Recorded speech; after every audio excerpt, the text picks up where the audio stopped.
Welcome to G's Backstage Pass. Today, my guest is Changamire.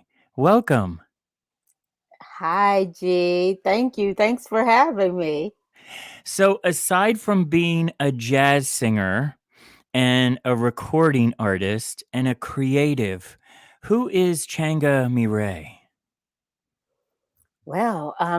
Changamire, I am a jazz vocalist and Mm-hmm. who likes R&B, Mm-hmm. who grew up on R&B music and funk, Funk, yeah. and who likes hip hop. Yep. And so you hear all of those not only influences, but you will hear those actual elements occasionally in my music. Mm-hmm. But I still consider myself a jazz vocalist. I think more because of my style. Um, I am a musician who doesn't or has not or did not start out and continues to not follow the uh, the typical path, career Mm-hmm. path Mm-hmm. of a musician. I um, learned early on, just being around some really great elder musicians, about the business of music. So I leaned more towards recording music than performing live. So people will often ask me, "Where am I playing?" And and that's a rare occurrence. I look at recording as ways of making incomes that the elders didn't sort of lean into. So Mm-hmm. yeah, I just didn't take a traditional path, and everything that I do is sort of come becoming more commonplace with musicians, but not my local peers. And I don't even think for jazz musicians for the most part. Most of them go into education, but I've Mm-hmm. learned to just lean into things I'm into, like fashion and. So I've found ways to incorporate what I like into my music career. So yeah, I'm I do everything non-traditionally. That's who Changami Ray is. Yes. So, what was it like growing up and how did that shape your life? Well, I was sort of I have siblings, but my grandmother raised solely me. So Mhm. I grew up like an only child, Hmm. and my aunt and my grandmother's daughter, my aunt, had this jazz collection, these albums in the basement of our house, and she was a flight attendant, and when she would go out on flights to work, Mhm. I would sort of browse through her albums, and that sort of was my introduction to jazz. But prior to that, I was just a kid who did well in school Mhm. and entertained myself pretty well. I knew how to keep myself entertained, creative. I think very early on. Yeah. So, do you think that influence of being around jazz music at such a young age is what really helped with the path of becoming a jazz singer and a performer? I think it may have been more the R&B that sort of Mhm. pushed me to just open my mouth and you sing along with those records you Right. know Right. and I think with hearing the jazz albums, I connected more with the emotion, even as a kid. But the R&B was fun, and I would sing along with my girlfriends. We were Mhm. tweens, and we would lip sing like groups, like girl groups, or groups of uh, those bands, singing groups, and so I think that's kind of what may have had more of the influence.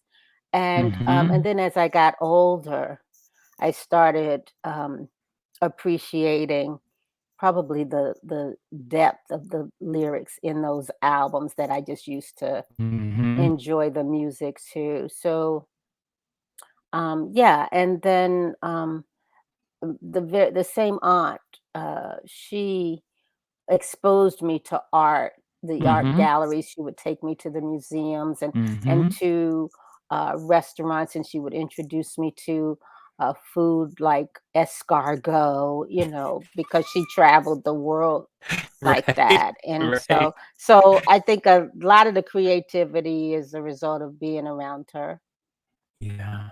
or coming being Wow. brought up by her. Yeah. So how did you know that this is what you wanna do with your life? How did you know, like, and this is what you're meant to do? Um I think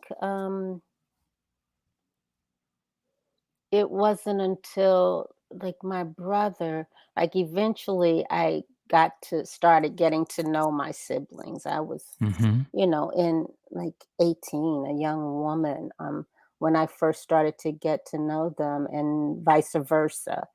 And, my brother heard me sing, and I can't imagine why. I can't even imagine myself standing there singing a song, performing a song for him. I'm that wasn't that kind of kid. It still would do that. Hmm.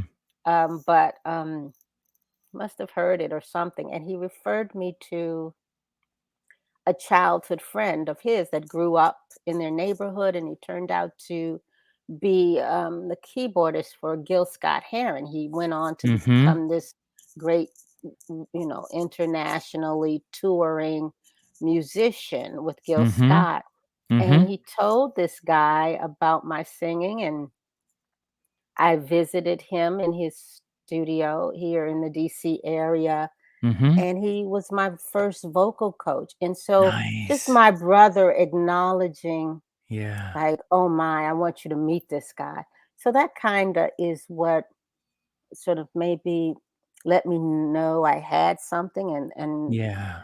um but then as I started developing a career and recording the albums, and Mhm. then the response I would get from singing, that's when it turned into more of a mission. Like, here's an opportunity to say something, Mhm. to deliver messages.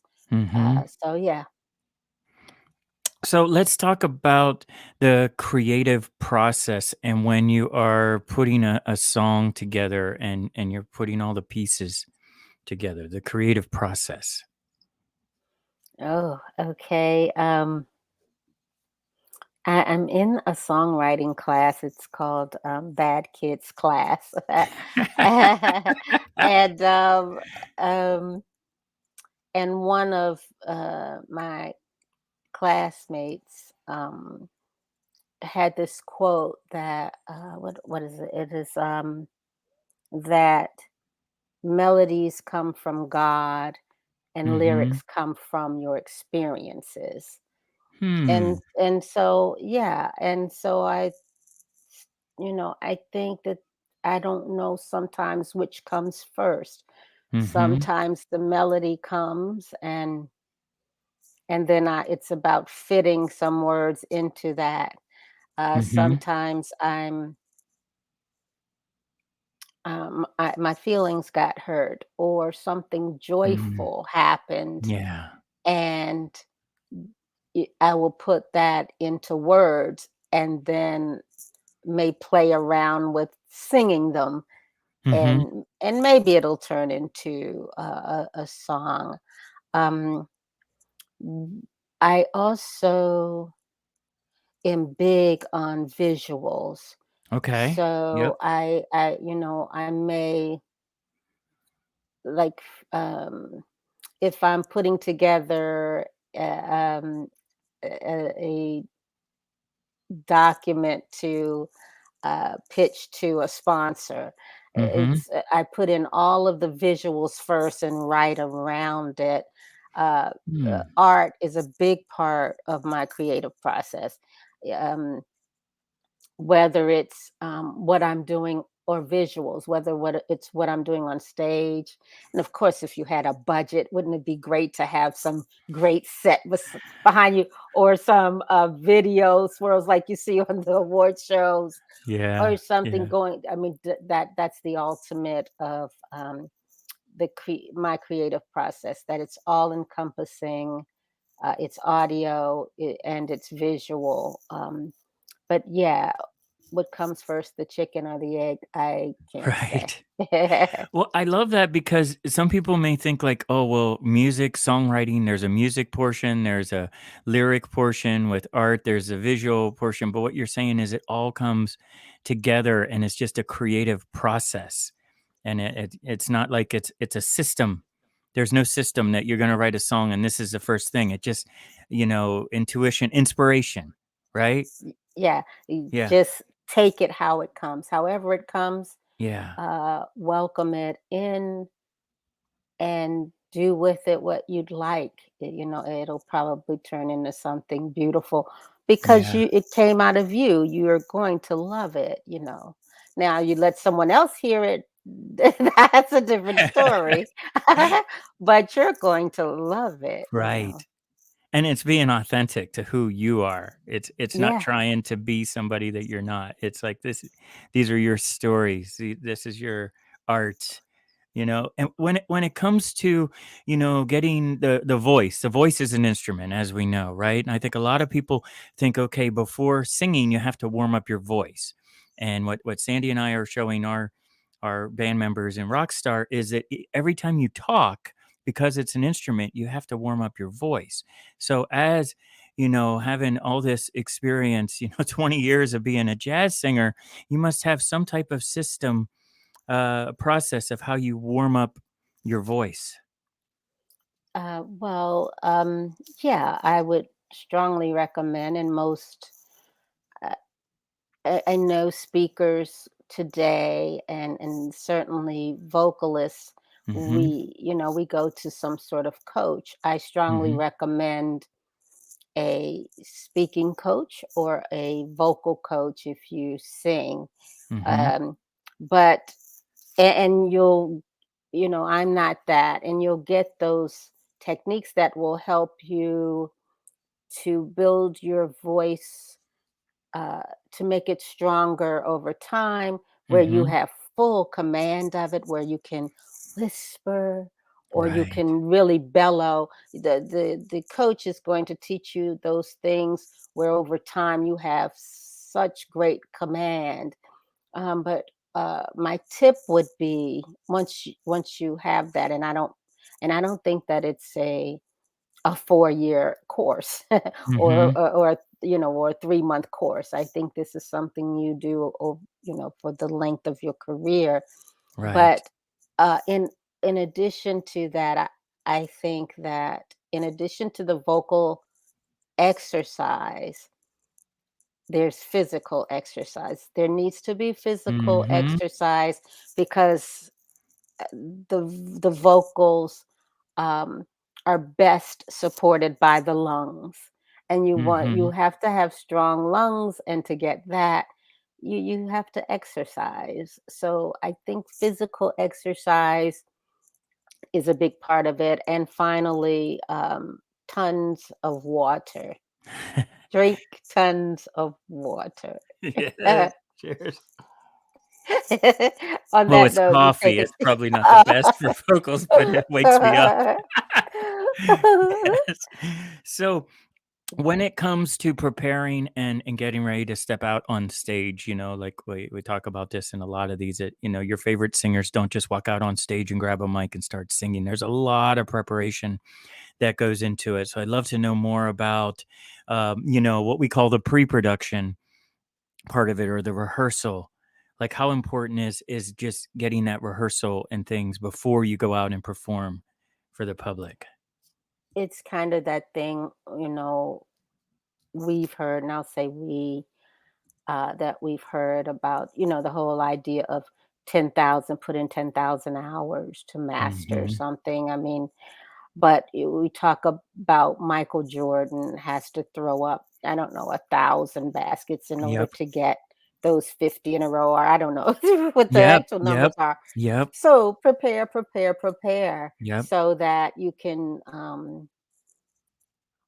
you're short of, if the situation warrants it, and if it's possible, memorize everything. Mhm. But if you want those notes there, some bullet points there, Mhm. or I want my lyrics there just to be able to glance down at them should I forget something. Right. That means memorizing 80% of it. So prepare, prepare, prepare so that you are so confident, Yes. in when you get out there. But I will say this, your engagement, will say, is on a Saturday afternoon Mhm. for a conference, a Saturday afternoon. That Friday, and you've prepared 3 weeks for this Mhm. Mhm. presentation, but Mhm. that Friday prior to the Saturday engagement, do nothing. No Right. more looking at the notes. Give yourself a break. Right. Do nothing. Rest. Watch movies all day Yep. because you've got it by then. You've got it, and you deserve that break. Let's call it a reward, Yep. and then go out there refreshed, Yes. and you're already prepared. Yes, that's such great advice because I think people, if they're doing a public presentation or something, they might be looking at their notes all the way up until they walk on stage, and Yes. it's like that's what rehearsals are, like from being in the music industry, we'd have these rehearsals in these sound stages, and you rehearse, but then the day before the show, you didn't rehearse, usually traveling to get to the show or something like that. You do the show, you do a proper sound check, make sure everything's good, maybe fine tune a couple of things, but then it's performance, and it's kind of that nerves of the performance and all that really just brings out the performance. And it's like Yep. you that's what that channeling your inner rock star is that it doesn't Yeah. have to be perfect. You're having fun and you've prepared. Yes. So, yeah, reward yourself. So, now let's talk about Clubhouse. And your new jazz listener room is really, really popular. And I got to tell you, we were on Clubhouse for a while, and then we haven't been on it in a while. But I hear that, like you were telling me off camera, like this is just incredible how many people all around the world are part of your new jazz listener room. I'd love to hear more about it. Yeah, well, I want to speak to Clubhouse again, and how how I want you, a rock star, all things relax on the platform. I just think it serves anyone doing business. It serves you well. Mm, Uh, you can come in with a niche and build a community, and that's what yeah. happened with us. I joined the app in December 2020, at a time Mhm. when it was invitation only, Yep. Yep. and when my mentor, who sponsored me on, when she welcomed me on, she had a welcome room, welcome jazz vocalist Changamire, and people would come in and out. I didn't know anyone, and I guess some Mhm. may have known her, and people would come in and out of the room. Um, and this one guy came in because he saw the word jazz, Mhm. and my mentor, brought him up onto the stage, and he said, "Yeah, I'm trying to learn more about jazz. So I saw the word jazz here and I thought I'd come in." Mhm. And I said, "Oh, wow, I should, give you a list of some things you should check out as a beginning jazz listener." And my Mhm. mentor says, "You guys should do a room, you Mhm. know." And if that was a Thursday, we did that room on the next Sunday, the subsequent Sunday, Mhm. and we have been doing it every Sunday ever Oh, since. wow, that's And commitment. and That's amazing. the mission is to introduce jazz to people who are curious about it.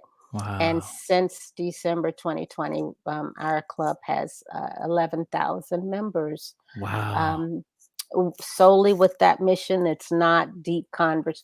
It's different because most conversations or rooms are about, talks about a musician and their career or how they played or who they played with. And this is all about the music. Just check out this record and tell Nice. us if you like it.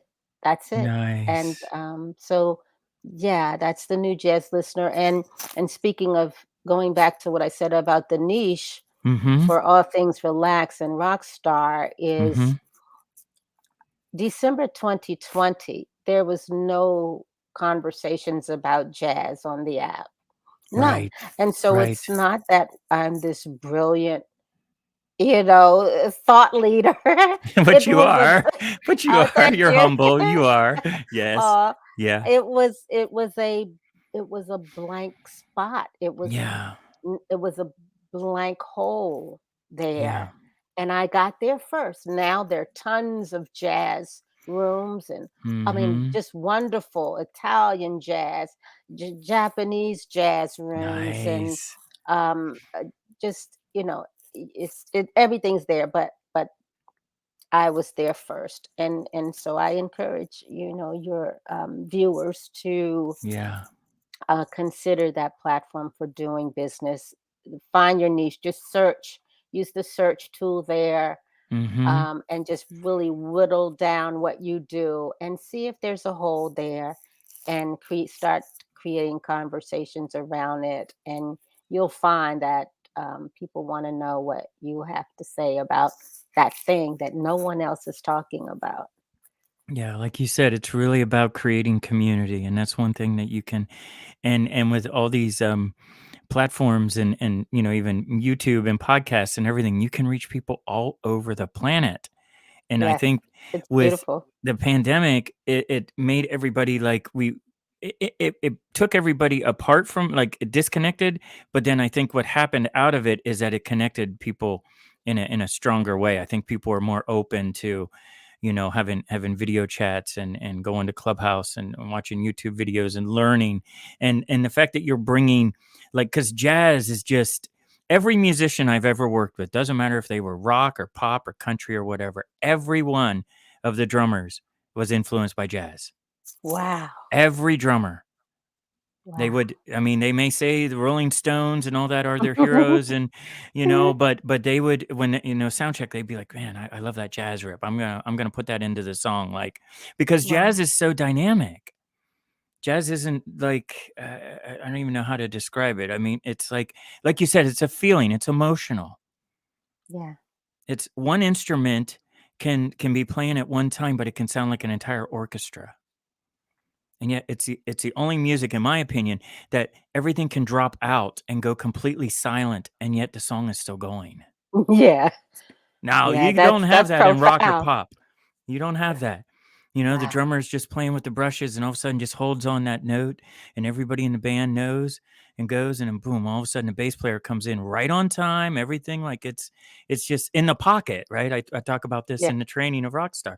It's like Mm. when you're in the pocket, it's it's hard to describe, it's just a feeling, and I can't imagine, but I would want to imagine what it's like for you being on stage when you are in the pocket, the band is in the pocket, the audience is there, and it's just all clicking, and it's like you can hear a pin drop, but yet there's still that dynamics of it, you I know? have to admit that I am not um, an improvisationalist. Mhm.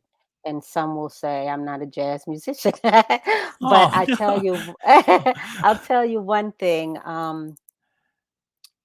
When I am on the stage and I'm Mhm. singing what I have prepared, like we talked Mhm. about earlier, Mhm. and someone in the band plays something a little different than what I'm used to hearing, Mhm. it is wonderful.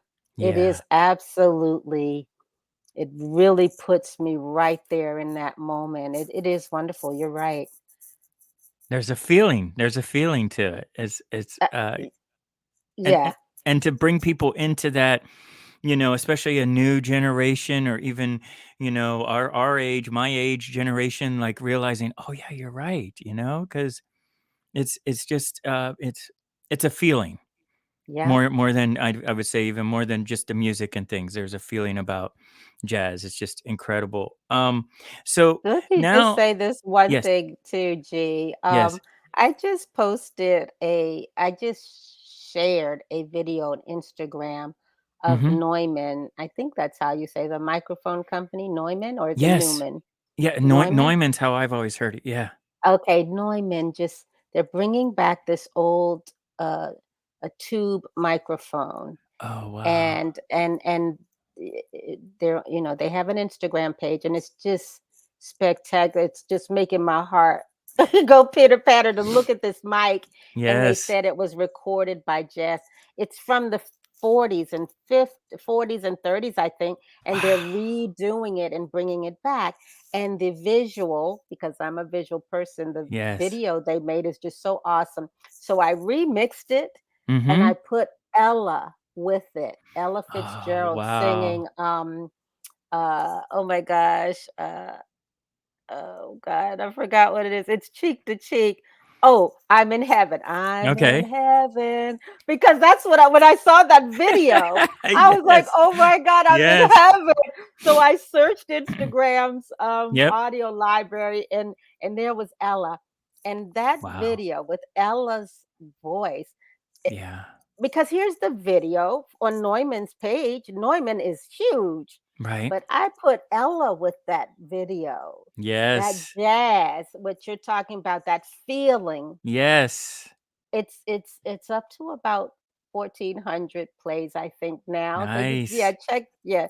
Nice. If your viewers want to check that out on my Instagram, to get an example of that feeling that G is talking about, check out that reel Yes. of Neumann with Ella Fitzgerald singing cheek to cheek. Yeah. That's amazing, and Neumann is, like, the standard. I mean, they had, like, the U-87 was a very popular one. This is, like, so your favorite vocalists all recorded on these mics. There's something about them that's different than what the mics we're using now. There's a Yeah. sound, there's a feel to the mics. They sound different than any other mic out there, so it's really exciting that they're bringing And we that can back. even and we can even go back to the question about, rehearsing and preparing. If, Mhm. equipment is a part of that as well. If you can afford a Neumann Neumann There mic, we go go. for it. Go for it. Imagine doing a podcast with a Neumann, a $40,000, $20,000 microphone, doing a podcast. Right. I'll stick with the Yeti, $100 microphone. Right. No, but yeah, those microphones are just incredible, and wow, and Ella Um, Fitzgerald, that's amazing. So let's talk about, like, when you're going on stage, right? And there's a feeling that you have when you're performing, right? And it's similar to people that are going on camera, going on an interview, or maybe they're going on TV or something. Any tips for, just getting into that mindset of when you're going on camera or going on stage? um, I think what helps me a lot in terms of, nerves, Mhm. uh, is that I think about everyone else. So the audience first. This Mhm. is this is for them. This Mhm. again, and it goes back to this idea of why I do it. I'm I'm delivering these messages, so it is sort of selfish in that sense that I'm getting my message out, whatever it may be, of these 8 to 10 songs, the messages of Mhm. these 8 to 10 songs. Mhm. I'm getting those messages out to you. I think that's an important thing that kind of keeps me focused off of, even though it's me, it keeps me focused off of me or them looking at me or me messing up. I've Right. got a job to do outside Mhm. of just singing. It's and then it is for them that I have that I've selected those 8. I've done Mhm. it with them in mind, because I want them to have a certain experience. Mhm. And then secondly, I would think, or maybe thirdly, would be my band. I want them to have a great time. I want Yeah. those guys to really enjoy it too. And I want it to be as memorable or as different for them because Yep. they play with a lot of different people. So I want Mhm. to offer them a unique experience as well. That Right. gets me over the nerves. That makes me deliver on stage. Nice. Yeah. Yeah, that's a great point when you think about, you're presenting something on stage that they wanna hear. So even if you're Yep. standing up in front of a TED Talk, there's a reason that Yes. you're there to perform. So the nerves and you're playing to a captive audience. If you think of it that way, right? And then like you Yeah. said with the band on stage, it's really about the pocket. The pocket is just the best term in music. I just love that because it describes everything. And I've seen metal bands out there, and I'm like, man, these guys are in the pocket, and it's not the style of music they're playing. It's just something that clicks. It just Yes. clicks. And when you're performing, and the audience, and it clicks, and it's like a conversation going back and forth, Yeah. and you feel it, and the band feels it, and it's just like that's that's really, like, just an incredible feeling. Yeah, and I have to say the idea of a captive audience is Mhm. scary to me. I wonder, I don't know if Mm. that would feel the same way to some of your viewers, Mhm. but if I know I'm there to give them something, captive Mhm. audience makes it feel like they're looking at me. Okay. They are there to Okay. just look at me, which I know they are, but still that freaks me out a bit. Okay. But when Okay. I think about I'm here to give them something, Right. that feels more like a service, Right. which is, what I think we're all here for is to serve people. So that makes it feel more, makes it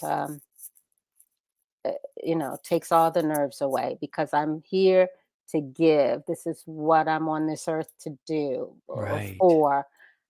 So yeah, captive audience kind of Okay. freaks me out. Okay. Yeah. So, well, it's Backstage Pass, it's rock star. It's always one of my signature questions, near the end of the interview is who's your favorite rock star, or like who's your favorite, somebody you would describe as a rock star, even if it's not rock music. Um, so Rihanna is my rock star. It, Oh, Rihanna nice. is my rock star Yes. because of it's the way I described myself early on as being just off the beaten path, uh, Mhm. doing what I want to do creatively, without the pressures of hardly anything. Um, so it would be her for that reason, her entrepreneurial spirit. But that's the easy way of saying, a shorter way of saying what I just said.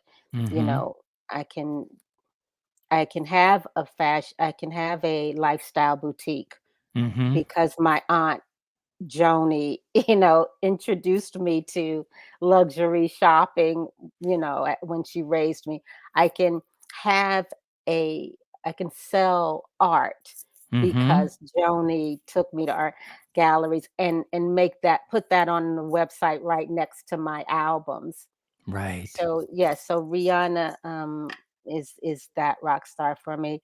I like legends. Yeah. So what comes to mind is Al Green. Al Oh, Green is yes. such a rock Yes. star. It's Excuse been a me. few years now. I think he was on the BET Awards or something, and he just I think of the younger folks that were in that audience, and I mean awarded, award winning artists, Yep. in their 30s and 20s and 40s sitting there looking at this man. And how the camera pans to the audience and they're just in awe. You just Yeah. can't take it away from someone who is just so comfortable. That's, 40, 50, 60 years of Wow. doing of that preparation we talked about Yes. earlier, Yes. where it's like, you know, so Al Green, the OJs are sort of Yep. that way too. You know, Yep. those long people have been doing it for a long time. They are the rock stars. They're undeniable. Um, I would say in jazz. I remember I was interviewed one time. G asked about Mhm. my favorite jazz artists, and I started naming them, and she said, "Well, is there anybody alive?" You know, so and I'm afraid I think that's still the case, and maybe but the new Uh, jazz listener is opening me up to yeah. artists from all over the world, but my favorites are still Coltrane, John Coltrane, Yep. Dinah Washington, Yep. and Billie Holiday. Yes. You know, and there are others, but I'll stop there with the list. So yeah, rock stars. Yes. So how can people work with you? How can people like if they want to collaborate with you, they want to support your, your music and your art and everything. What's the best way to reach you? Um, well, my through my website, which I know you're going to announce, you Mhm. can reach me through there, and I'm also on Instagram more than I am on Twitter. But you can reach me through either of those platforms. And creatively, songwriters, music producers of all genres. You know, as I Mhm. said, I am a jazz vocalist, and I think whatever I sing, whatever genre, that still rings through. So, music producers of all genres, artists from other disciplines. I've Mhm. collaborated with dancers. You know, Mhm. I'd love to do something with videographers. Mhm. Yes, creatively, I would work with those folks, and on the business side, anyone who would like to partner, where we can Mhm. have win-wins, Mhm. sponsors if you're trying to extend your brand's reach. Um, but nonprofits, if you have Mhm. a mission that's something that I would that sort of aligns with things that causes that I'd like to see receive more support. I'd love to work with those entities as well. Mhm. Well, I want to thank you for taking time to come on the show today. Sandy says hi. We're going to catch up soon in person, Okay, and like you said off camera, we're all going to wear our fedoras. we I w- certainly I would are. I would I wear my can't wait. fedora if it fit on the headphones, but yeah, we meet up. I'll rock the fedora. We'll get Sandy to rock the fedora. That'll So be this awesome. this has been so great, and also I'm gonna put on LinkedIn and in YouTube that you did an interview with Sandy on All Things Relax with Sandy D like a Yes. year ago or so, Wow. and you yeah, I know, right? Time flies, right? Yes. So we're gonna put that interview there as well because you really talk about like it's just incredible that you've been doing this for so long and you have this passion and that you're able to just reach people all over the world. It's just amazing. Thank you, G. Thank you so much for having me. And, I'm looking forward to working with you in other capacities and having you on the New Jazz Listener. So that's coming. Absolutely. Yeah. Yes, that sounds great. So, to learn more about Changamire and her music and her art, go to whensunnygetsblue.com. All right. Thank you. Thanks for taking time. All right, guys. Until next time, cheers. Bye, everyone.